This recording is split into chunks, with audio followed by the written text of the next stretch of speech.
Hi guys, today we are going to make a cheesy corn. Cheesy corn is a favorite snack when we visit malls or sometimes from the street vendor. Let us make a cheesy corn that is perfect every time in very simple and easy method.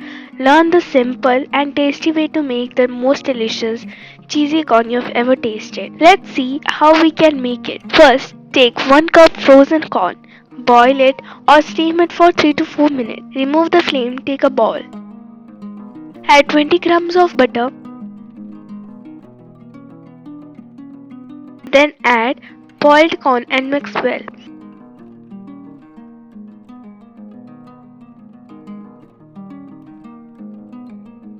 Then add half teaspoon pepper powder, half teaspoon salt and mix well.